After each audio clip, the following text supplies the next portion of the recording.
la parole de Dieu. Zonga kati na liloba. Zambe atilelaki bango liloba. Na liloba ekisaki bango.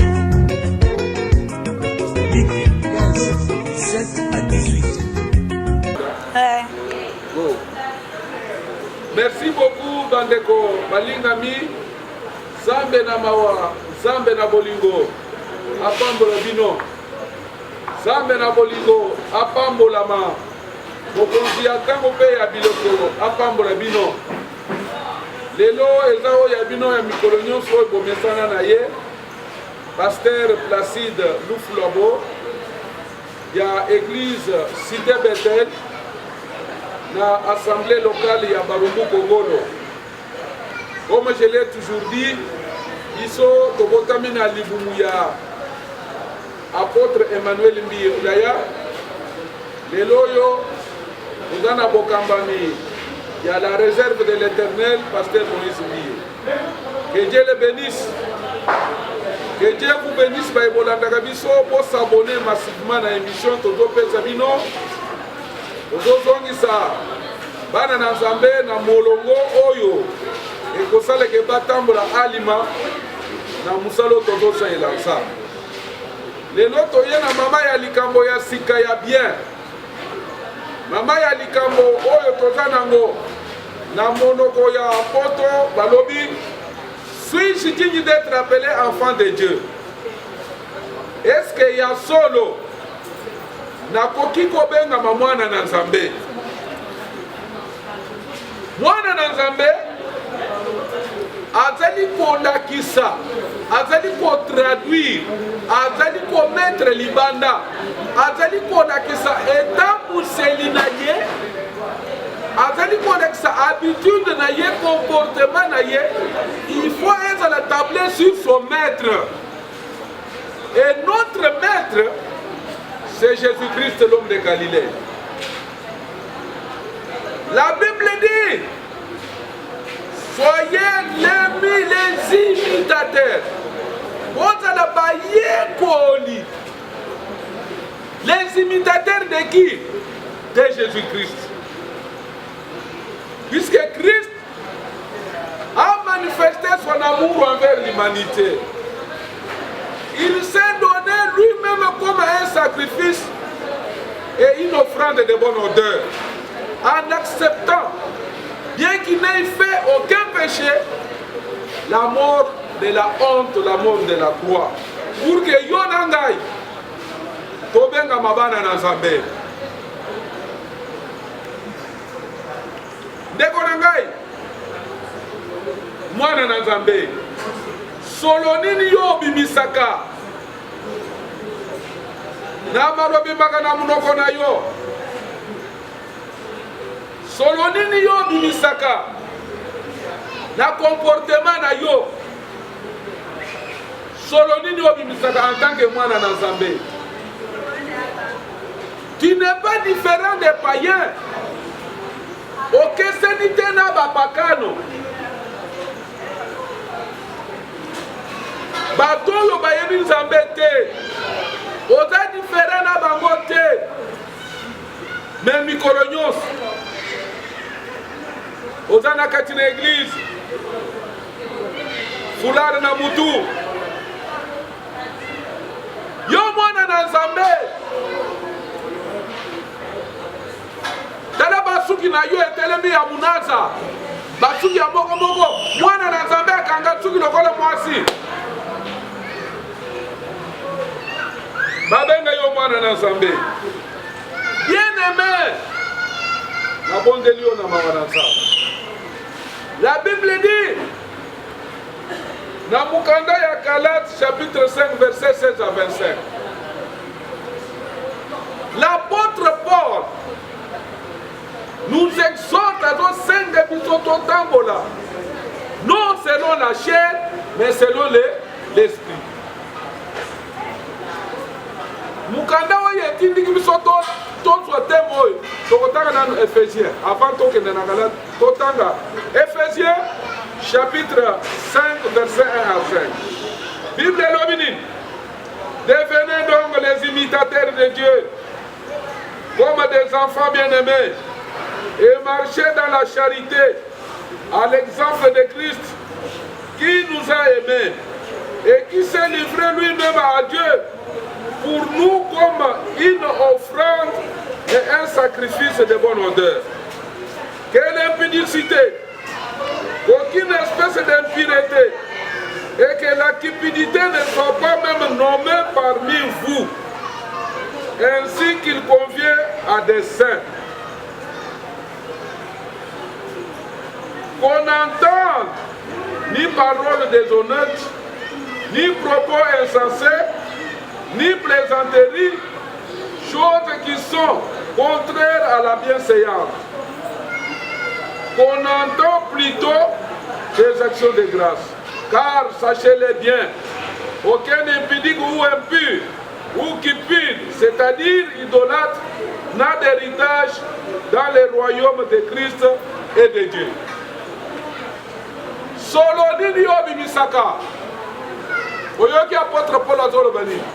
Qu'on n'entende ni propos insensés, ni plaisanteries, c'est-à-dire idolâtres. Puisque ceux qui font ces choses ne verront pas le royaume de Christ et de Dieu. Et à l'apôtre Paul Nagalate, alors, marchez selon l'esprit et non selon la chair. Galates chapitre 5, 16 à 27. Nous lisons. J'ai dit donc, marchez selon l'esprit et vous n'accomplirez pas les désirs de la chair. Car la chair a des désirs contraires à ceux de l'esprit. Et l'esprit en a des contraires à ceux de la chair. Ils sont opposés entre eux, afin que vous ne fassiez point ce que vous voudriez. Ah! Donc, oyo biso tozolinga na mitema na biso na bunzoto na biso, esengeli te totosa yango totosa oyo molimo na Nzambe ezwa kosenga po tosa. Or, les œuvres de la chair sont manifestes. Ce sont l'impudicité, l'impureté, la dissolution, l'idolâtrie, la magie, les inimités, les querelles, les jalousies, les animosités, les disputes, les divisions, les sectes, l'envie, l'ivrognerie, les excès d'état et les choses semblables. Je vous dis d'avance, comme je l'ai dit, que ceux qui commettent de telles choses n'hériteront point le royaume de Dieu. Je vais continuer la lecture.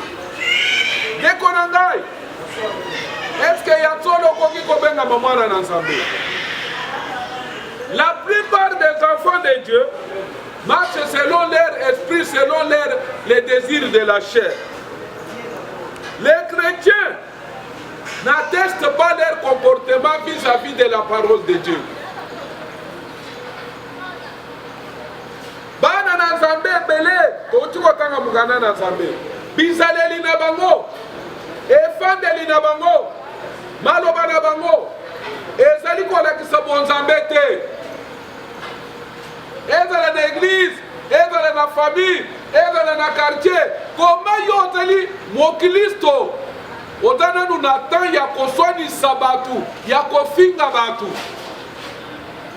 Mwana na Nzambe Tongio Pokio Radio France Internationale Adobatala de ndenge na mwana ki mama moko zoloba tala kosakana na ngai te po na yaka na église na koyebisa Yesu afanda nanu pembeni na beta yo nanu mwasi ya musali na Nzambe comportement na ye ezali kolakisa bon Nzambe te malobo zobimisa yo munoko na yo ebimisaka maloba Gillette.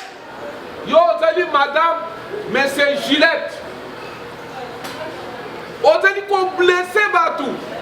Ezala na famille basiba yebi yo. Soko lingo loba. Gillette. Comportement qui laisse à désirer. Mwana mwasi mobimba. Azana ndaku. Alingaka kosala misala te. Mais dimanche, amati likolo ya chair. alinga yeba alléluia oza mopakanu mama na yo atinda yo kende otombeloko na boutique oto yo ndenge oza wana je ne sais mama katakata bapesi ye mbongo kende osomba biloko soso lelo tolia soso somba biloko bapesi mwa 30 000 na 30 000 osobu ndambu ya makolo ya soso osombi mabumu ya soso osangisi oye kopesa bana balia po papa na bango moneke baliaki soso mobimba lor ke osombaki ndambu 15 000 ekoti na poche na yo po otia manzaka ya mulai ya bakarashika tala karashika na yo mwasi mobimba manzaka milai maboko nyonso mibale soli mama katakata papa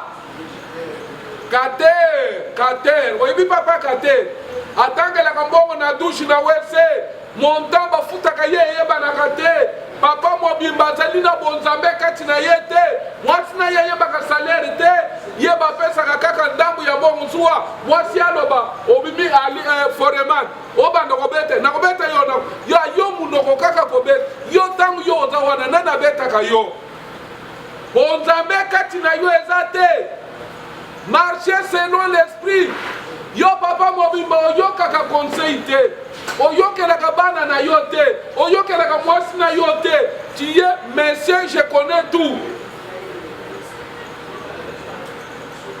Romains chapitre 2 verset 1 à 4 Bible lobini Romains chapitre 2 oh homme qui que tu sois, toi qui juges, tu es donc inexécutable, car en jugeant les autres, tu te condamnes toi-même, puisque toi qui juges, tu fais les mêmes choses. Ozali komona kaka, poutre ezana misu ya mususu pa eza pa na yo, omona kaka mbeba na ba mususu. Mais au moins, bien aimé,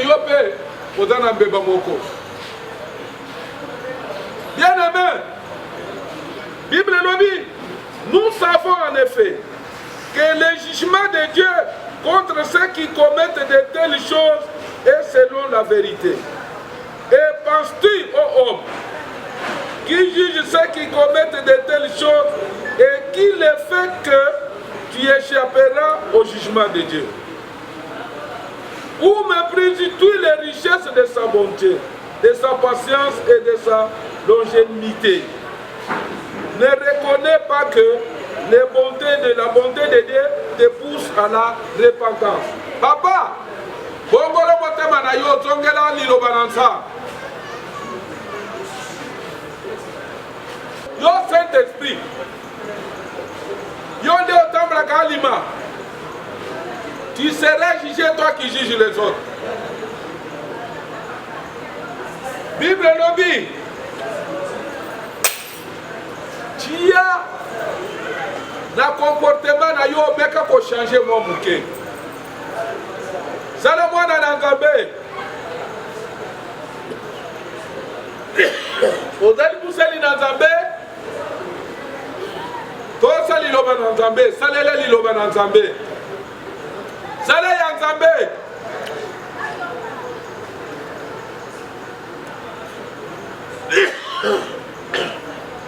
Kozala ya mokilité. Ndenge mokili elobaka. Chez moi malmke na fe na yo. Na comportement oza na yango ezali kolekisa te. Un comportement qui laisse à désirer, un comportement qui n'atteint pas oza mwana na Nzambe. Zambe na mawa, zambe na bolingo, apambula bino. Zambe azala na bino. Changer fandeli na yo, changer saleli na yo. Zambe akopambula yo. Comportement na yo esengeli ebenda bapakanu baya kondimela ça. Sois un instrument de Dieu pour gagner les âmes. Kozala mutu nyama te, Bozala Moutou, homme charnel était homme spirituel. Que Dieu bénisse sa parole. Que Dieu vous bénisse. Et Zalaki Oyabino, Pasteur Placide Loufloabo, il y a assemblée locale, il y a Barumbu Congolo. Oyo, écoutez Mina, Avenue Congolo numéro 34, la commune à Barumbu. Voilà nos contacts. 0998 220 888 0998 220 888 082 165 16 45. Et mon Dieu vous bénisse.